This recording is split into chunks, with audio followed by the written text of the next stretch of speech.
I know it wouldn't be fair to say that Scream is underrated by any means. After all, the movie is still considered one of the greatest horror films of all time, and while the franchise itself is still beloved, I believe there's a small subsection of this collection that isn't beloved and deserves more appreciation. For a while now, since its release, Scream 3 has been misunderstood for a long time, but it's not just Scream 3.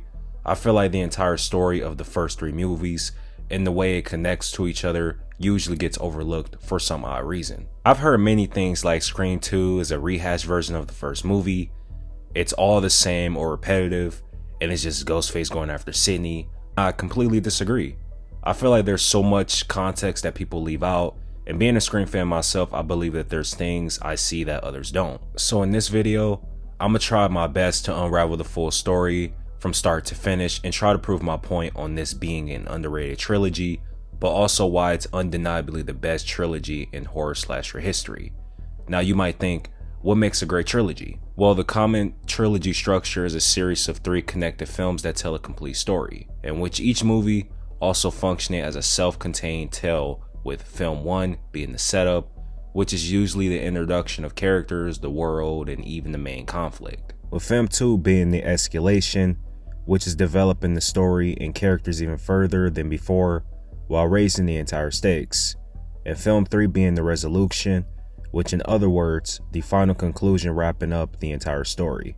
To understand why this trilogy is so special and how it connects the dots to everything I just mentioned, we have to go back where it all started, in 1996. What made Scream revolutionary wasn't its body count, it was its awareness. The main conflict of Scream is Sidney Prescott's fight for survival against a horror-obsessed killer who turns the tropes of slasher movies into real life. There were also even hints throughout the entire movie that the killer was also connected to her mom's death. So after the iconic opening scene, we're introduced to Sidney Prescott, a young high school girl dealing with the grief of her mother's death a year before that point. Apparently, she was murdered and assaulted, and this leads to her testifying against Cotton Wary, sending him to prison. This is when the brilliance of Gale Weathers comes into play, when she confronts Sidney, claiming there was no solid evidence besides Sidney's word, completely going against what Sidney believes at. Sidney tells Gale earlier in the movie that, "I saw him wearing a coat and it was him." And then Gale responds back with, "No, you saw someone wearing his coat." "No, you saw someone leave wearing that coat." Claiming that someone had framed him. At this point, as an audience, you're wondering, wow, was he framed or was he a suspect? These two at the point of the story don't see eye to eye, from Gale Weathers being a news reporter that accused Sidney of being a liar in her book about the Cotton situation, and that slightly changes starting from now. As we know now, he wasn't the obvious suspect, of course, but this shows how deeply guilty and hurt she was from her mother's death, that she was quick enough to put an innocent man in prison based off of what she thought she saw.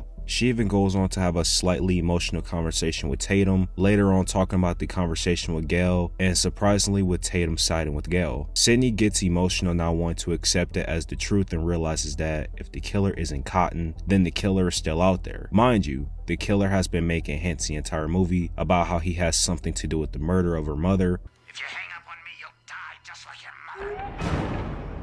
So it begs the question at the time of this movie if there's a connection with this killer, Sidney, and her mom, Maureen Prescott. There were also hints and accusations of her mother being a promiscuous woman, which is also important later on. Sidney doesn't believe those things about her mother, obviously, because she really loves her and felt like they had a perfect family. But you could tell from the entire movie that whenever people see things from the opposite way that she sees it in when it comes to her mother, she gets too emotional and doesn't want to acknowledge any side. Nonetheless, there's people who still understand the emotional state that she's in, like Dewey, Tatum, her father, then there's Billy Loomis, the ultimate antagonist of the story so far. And Billy Loomis and Sidney Prescott's relationship in Scream is one of the more complex ones in the history of slashers, because it starts with him being this devoted, caring boyfriend that would try manipulating her for only one reason, and it ended up being intimate while also making strange comments of her mother, who was murdered a year before this time frame. And Bailey Loomis goes on to emotionally manipulate her in many ways, but one particular example is her suspecting him as being the killer, which also leads him into getting arrested. So then Bailey Loomis will go on to guilt trip her into thinking she's paranoid over her mom's death, and that's why she accused him, while also trying to talk her into getting over with it, using her own trauma against her. Sidney towards the end of the movie decides to give in to the idea of getting over her mother, while stating, "I can't keep lying to myself about who my mother was. And I can't keep lying to myself about who my mom was." Before deciding to engage in romantic intimacy for the first time in her life with Billy. Sidney saying that about her mother is indicating that she's finally accepting the dark truth about her mother and is finally ready to move on, because in her head, Billy is a great boyfriend that has been patient for a while, and not many boyfriends will put up with these types of things. Hence the grocery store conversation she had with Tatum a little earlier before that point. Yeah, but he has been so patient with me.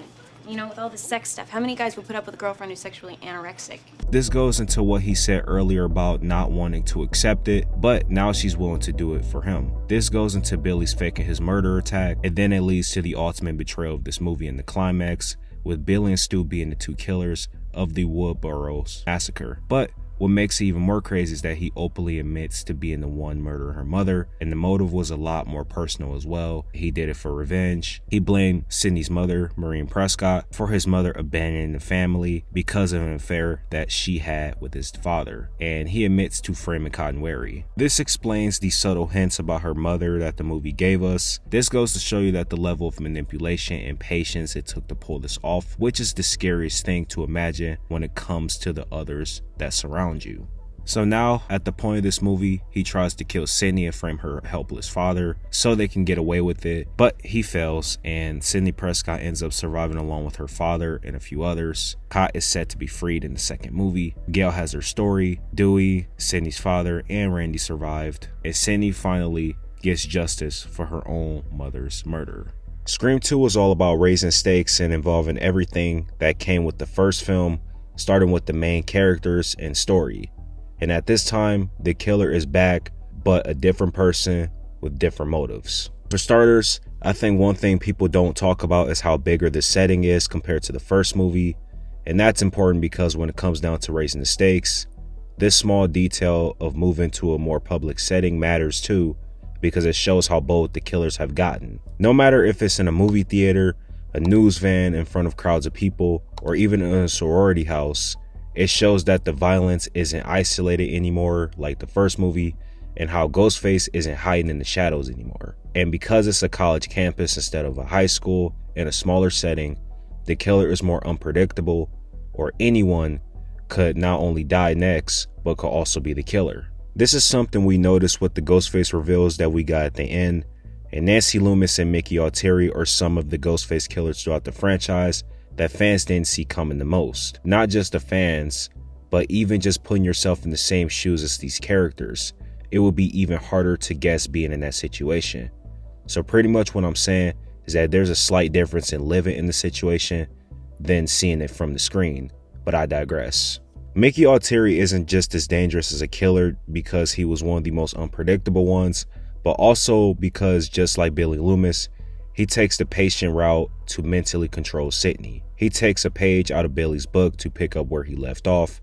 He goes for targeting her trustful abilities, taking the chances of making her boyfriend seem like the primal suspect, even though he wasn't, but because Sidney just dealt with Billy Loomis, he tries to make it look like the deja vu situation of the story, which was a part of this second Ghostface killing spree. You see this throughout the entire movie, with first seeing Derek going in to save Sidney for the first ever Ghostface attack of the movie, to be then sliced down by the arm. With this situation, there's people who are obviously concerned with Derek and hope that he's okay, but on the other hand, you have Dewey and a few other cops wondering why Ghostface didn't just kill him, indicating that he could have sliced his own arm to make himself look like the victim but is the suspect by heart, and used it as a way to throw everyone off, just like Billy did. It is a crazy assumption to have, but that is something we saw from the first movie, so why would that strategy change for more Ghostface killers down the road? Derek is obviously frustrated that he's being pressed like this, but the more important takeaway from this is Sidney's reaction when it happened. You could tell she was obviously sad that this is happening again, but you can also tell that she is having flashbacks to previous events and have doubtful thoughts about Derek in the back of her mind as the first ever red flag. But this was Mickey's plan, was to not kill him right away so the focus could be on him, and his plan was actually working. Along with that situation, he will also disappear and be in the wrong places occasionally, and this made him look like the suspect later on to Sidney after the plate incident. She would end up telling him that she needs some space, and you could tell that it bothers him, but he feels forced to understand as a boyfriend of a girl like Sidney who's been through so much at this point. The sad reality is that Derek seemed like almost too perfect to the point to where it reminds her of Billy, and it shows us that the effect of Billy Loomis still lingers on to this point and erect anything about good that can ever come her way. The last straw that came down to his death was the finale when he's taken care of by Mickey Altieri after his killer reveal, which was the first ever unmasked reveal, by the way. Anyways, Derek's death is one of the more emotional, heartbreaking moments in the franchise because he risked his life for someone who couldn't even trust him, but it seemed worth it for him because he loved. It would never do anything to hurt her. But look where it got him. It's a brutal reminder that in Scream, love and danger are always intertwined. As far as Mickey, he was just a classmate who randomly attached himself to the story, and Mickey Altieri shaped the idea of anyone being behind the mask of Ghostface, and the fact that it can be anyone. This makes everything scary and unpredictable, like I said before. And his partner, Nancy Loomis, on the other hand, Wes Craven adds this self-aware twist of her hiding in plain sight, pretending to be a journalist obsessed with the murders that she's orchestrating, and it shows that Billy's actions still haunt Sidney, and his mother's revenge makes Sidney's trauma feel like an endless cycle, like she can never escape her past. This adds emotional realism to the trilogy, which is something many slasher series lose by their second or third movie. Cotton saves the day, of course, but before we get into how he did, let's take a step back and come full circle, because I think it's kind of important, so bear with me please. Because Cotton has one of the most underrated character arcs within this franchise. After being falsely accused of Marine's murder, his biggest struggle in this movie wasn't Ghostface, it was the public perception. He wants to clear his name, but the media still sees him as a murderer. He desperately demands Sidney to help him, but she rejects his offer of going in on the talk show to officially clear things up, even though she's the person causing all of this for him. I feel like the movie tries to throw you off a bit that maybe he is the killer, because after all, he does have all the motivation in the world to seek revenge for himself, and he has every reason to hate her, but that is what makes him the biggest hero of this movie, because by the end of this movie, Cotton saves Sidney from Nancy Loomis, proving his innocence and humanity once and for all. He even told Sidney that he'd never do anything to hurt her, and this proves that even further down the line that he was never a bad guy despite being looked as that the entire movie. It's the coolest twist, and to finally cap it all off, both Ghostface killers are dead, so this leads to the police and reporters swarming the scene, hungry for answers from Sidney, but she looks at Cotton, and with no one near him, and tells the reporters, go talk to Cotton, he's the hero. Sidney actually takes a step back and actually gives him what he's been wanting for the entire movie, to officially clear his name and to be the hero of his own story. It was the perfect payoff for them and their relationship, because it was a redemption for Cotton, which is success, and you end up seeing that in the beginning of Scream 3, but also emotionally healing for Sidney from the guilt of falsely accusing him. And just like that, the movie ends with another happy ending. The first two films were all about survival, but Scream 3 is about closure, and for Sidney, for the story, and for the past that's been haunting her since Woodsboro. And this movie does a great job of showcasing the effects of mental health when it comes to being a survivor of multiple murder cases within a few years. Sidney is completely gone from Woodsboro in a new town, while also helping people with mental health through a machine. Psychos can't kill what they can't find, is what she said when her father asked why she lives so far from home. Psychos can't kill what they can't find.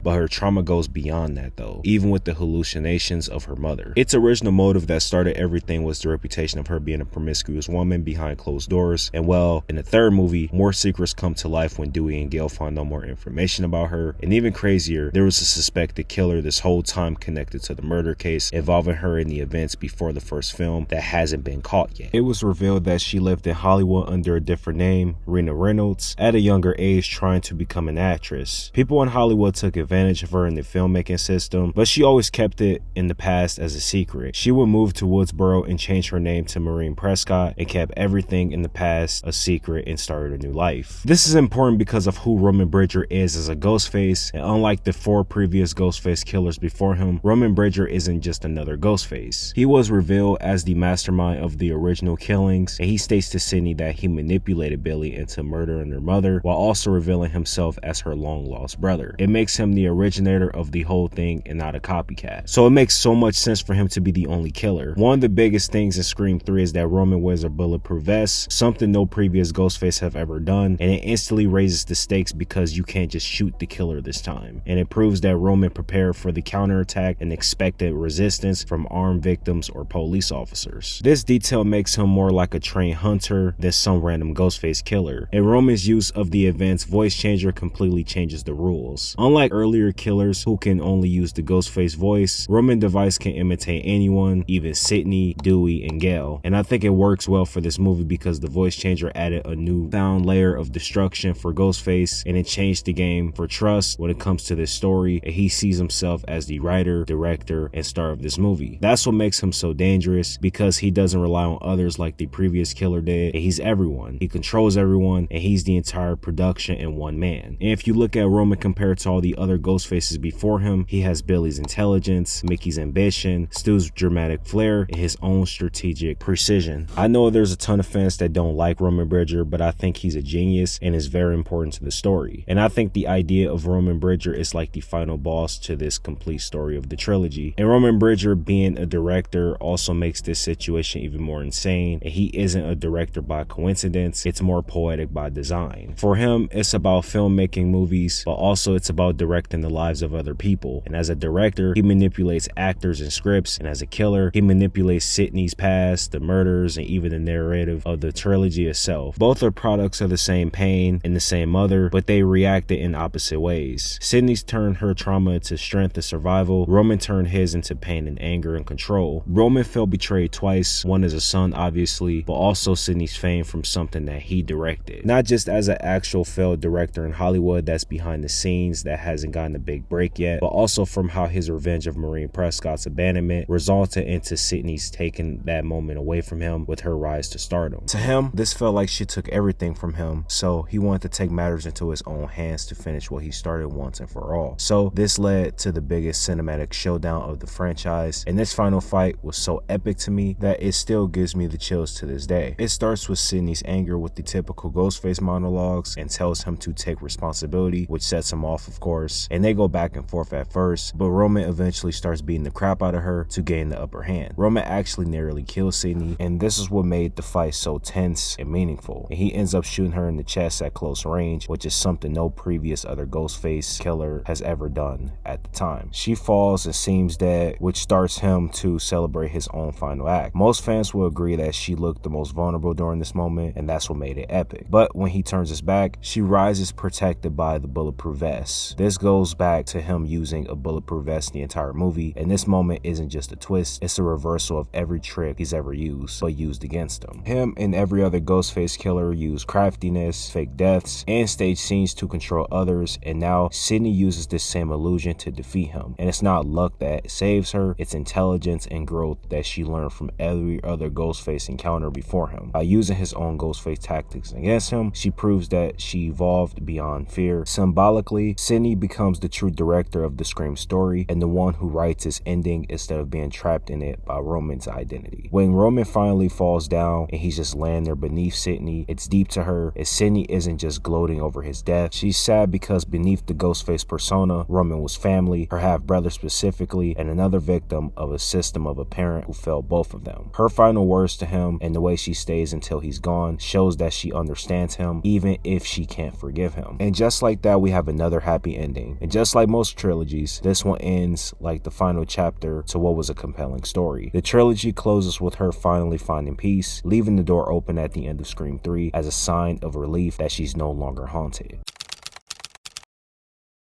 This trilogy obviously did a great job in showcasing an elevated story, and I truly believe what you want out of your third film is to tie it back together with whatever the first film was. And there were things that I didn't touch on, like Randy's death, Gail Weathers' involvement, and her character arc, and I didn't want this video to be much longer than what it had to be, and it could be its own separate video later down the line, so stay tuned. This trilogy also showcased how much Sidney has progressed as the final girl, and as she goes from learning in the first film to strategizing in the second film, and then finally mastering the art of survival in the final film. Sidney Prescott is unique because she's smart, aware, and emotionally real. She doesn't just survive, she learns from every scare and becomes stronger with each one. So when Scream 4 comes along, it doesn't try to redo that, and instead it shifts focus, letting this trilogy remain as its own chapter in horror history. That decision gave the Scream franchise a sense of legacy instead of repetition like other franchises in the history of horror. Scream will be forced to push and create new storylines with new motives and with unique formats, completely living this all in the past. And for that and all the other reasons I just went over for this entire video is why I think the Scream trilogy is underrated and is the best complete trilogy in horror slasher history and is way better than you think.